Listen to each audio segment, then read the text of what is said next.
விடல பையன் Mrs anti. மீண்டும் இவங்க 2 பேரும் இந்த சண்டைய ஆரம்பிச்சுக்கிட்டாங்க. அதான். இவங்க 2 பேரும் அதாவது எப்படி சொல்றது? 15 ஹோமம், 16 யாகம் இத்தனையும் பண்ணி இவங்கள 3, 4 நாள் சண்டை இல்லாம கூட்டு போனதுக்கே பெரிய சாதனை. அந்த சாதனை நடந்ததே பெருசு. இதுக்கு மேல இதுங்க 2 வாயையும் கட்டி போட்டெல்லாம் போயிட முடியுமா? அதனால தான் விடல பையன் எஃப்சியும் வெளில வந்துட்டாரு. வெறும் வாய் மெல்ற ஊர்க்கிழவி பார்வதியும் வெளில வந்துருச்சு. அதாவது அங்க ஒரு தாய் கிழவி, ஒரு ஊர்க்கிழவி, ஒரு பேய் கிழவி 3 கிழவியும் இருக்குதுங்க. அதுக்கு 3ம் டிசைட் பண்றது தான் அந்த ஸ்குவாடே. அப்படி இருக்கிற ஆமா. அந்த அந்த அந்த பர்ட்டிகுலர் மொமெண்ட்ல வந்து எனக்கு தோணுனது என்னன்னா, பார்வதி எம்ஜே மொரட்டோன்னு நமக்கு நல்லாவே தெரியும். அதுல டவுட்டே கிடையாது. ஆனா இந்த பர்ட்டிகுலர் ஷோல இவங்க 2 பேரும் தானே சொல்லுவாங்க, "என்னுடைய மேல் வெர்ஷனா நான் உன்ன பார்க்கிறேன்.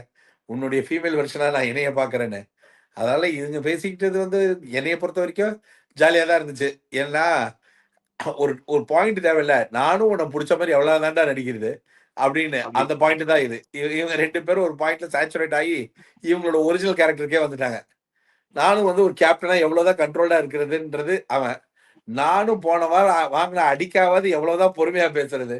இந்த வாரத்துக்குன்னு பாரு. It's okay. It's quite natural.